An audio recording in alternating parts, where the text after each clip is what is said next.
पहला दिन एक बेलपत्र शिव को अपनी मनोकामना कर कर रोग धोग बीमारी तकलीफ कष्ट दूर करने के लिए शंकर के शिवलिंग पर अगर बन सके तो मंदिर में, आप लोग तो यहाँ हैं तो देवाधिदेव महादेव कंकर शंकर को चढ़ाओ, और अगर बेलपत्र नहीं हो तो बेलपत्र जो चढ़ी हुई हो उसी को धोकर वापिस चढ़ाओ। वापिस और सावन का महीना है, दिल से बाबा को रिझाओ। तो भगवान शंकर को श्रावण प्रिय है, एक कारण कहा कि मंथन में जो विष निकला उस विष का पान किया और भगवान देवताओं ने मिलकर भगवान शंकर का जलाभिषेक किया। दूसरा कारण कहा, माता सती ने शंकर को पाने के लिए श्रावण के महीने में ही सबसे ज्यादा साधना करी है। और क्या करा था माता सती ने? एक बालू का मिट्टी का शिवलिंग बनाती थी, प्रतिदिन शिवलिंग का निर्माण करती थी और शिवलिंग का निर्माण कर कर उसकी पूजन कर कर अर्चना कर कर उसका विसर्जन करती थी सती माता। और माता सती का नियम था भगवान शंकर को पाने के लिए शिवलिंग का। तो हमारे यहाँ शिव महापुराण में लिखा है कि पार्थिव शिवलिंग का निर्माण होना चाहिए, और पार्थिव शिवलिंग का निर्माण करना है तो उसके लिए भी वर्णन करा गया। ब्राह्मण श्वेत मट्टी के शिवलिंग का निर्माण करे, वैश्य पीली मट्टी के शिवलिंग का निर्माण करे, क्षत्रिय लाल मट्टी के शिवलिंग का निर्माण करे और शूद्र काली मट्टी के शिवलिंग का निर्माण करे। कितना बड़ा शिवलिंग बनाना चाहिए?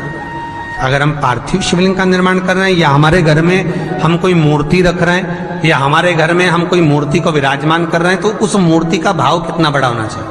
तो कहा, जमीन पर अपने हस्त कमल को रखकर अंगूठे को ऊंचा कर कर देख लो, बस इतनी बड़ी मूर्ति घर के अंदर होना चाहिए।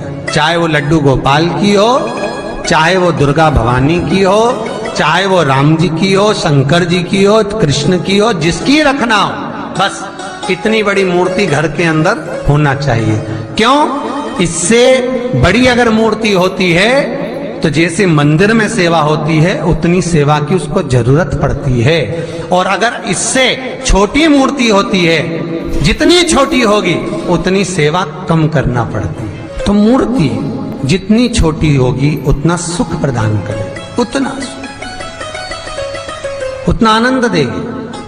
पर श्रावण के महीने में यदि आप रोज शिवलिंग नहीं बना सकते तो पूरे महीने में एक बार शंकर का शिवलिंग का, पार्थिव शिवलिंग का निर्माण करना चाहिए, जरूर करना चाहिए। और पार्थिव शिवलिंग का निर्माण कर कर उसकी आराधना, उसकी अर्चना, उसकी पूजन करना चाहिए। नमः शिवाय, ओम नमः शिवाय, ओम नमः शिवाय, नमः शिवाय। पार्थिव शिवलिंग का जब भी निर्माण करें, किसी थाली में या पात्र में, जिसमें भी आप निर्माण कर रहे हैं, उस पार्थिव शिवलिंग को बनाने से पहले उसके अंदर, पात्र के अंदर एक बेलपत्र रखे। बेलपत्र क्या, आपको कथा में कल कहा था, बेलपत्र का वृक्ष माता पार्वती के नयन अश्रु से प्रकट हुआ है, और रुद्राक्ष का वृक्ष शंकर भगवान के नयन अश्रु से प्रकट हुआ है।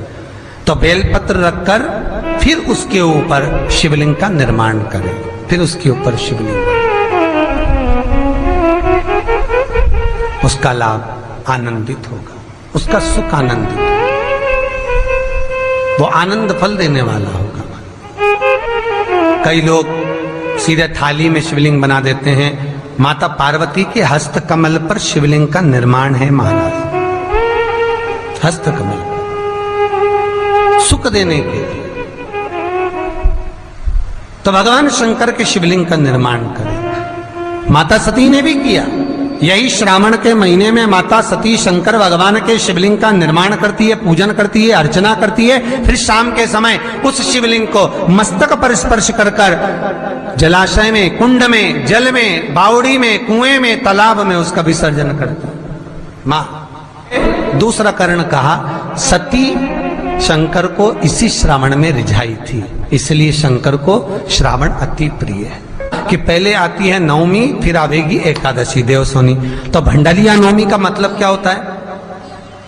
भंडारिया नवमी का स्मरण क्या होता है? अभी आपको कहा था 9 जगह पर बेलपत्र चढ़ती है। भंडारिया नवमी का मतलब ही यही है कि भगवान विष्णु सोने जाने से पहले नवमी तिथि के दिन 9 बेलपत्र भगवान शंकर को समर्पित कर कर भगवान शिव के मंदिर में बैठकर भगवान शंकर की आराधना कर कर भगवान विष्णु लक्ष्मी जी के साथ अपनी सृष्टि का कार्यभार 4 महीने के लिए शंकर जी को सौंप देते हैं भंडारिया नवमी के दिन। और एकादशी के दिन से, देवसोनी एकादशी के दिन जब भगवान सोते हैं, उस दिन से भगवान शंकर पूरे कार्यभार को देखते हैं, पूरे कार्यभार को। जब कार्यभार सौंपा गया, भगवान शंकर सृष्टि का संचालन करने लगे, तब ब्रह्मा और विष्णु ने आकर शंकर जी की आराधना यही श्रावण के महीने में करी थी कि आपने पूरा कार्य अच्छे से संभाला, इसलिए शंकर को श्रावण अति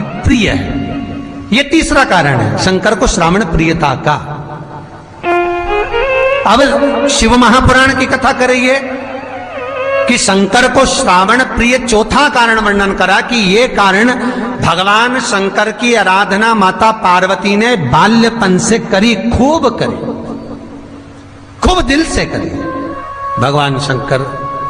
श्री शिवाय नमस्तुभ्यम। हर हर महादेव। गुरुजी द्वारा बताए गए उपाय को विश्वास के साथ जरूर करें और कमेंट में श्री शिवाय नमस्तुभ्यम जरूर लिखें। Thanks for watching.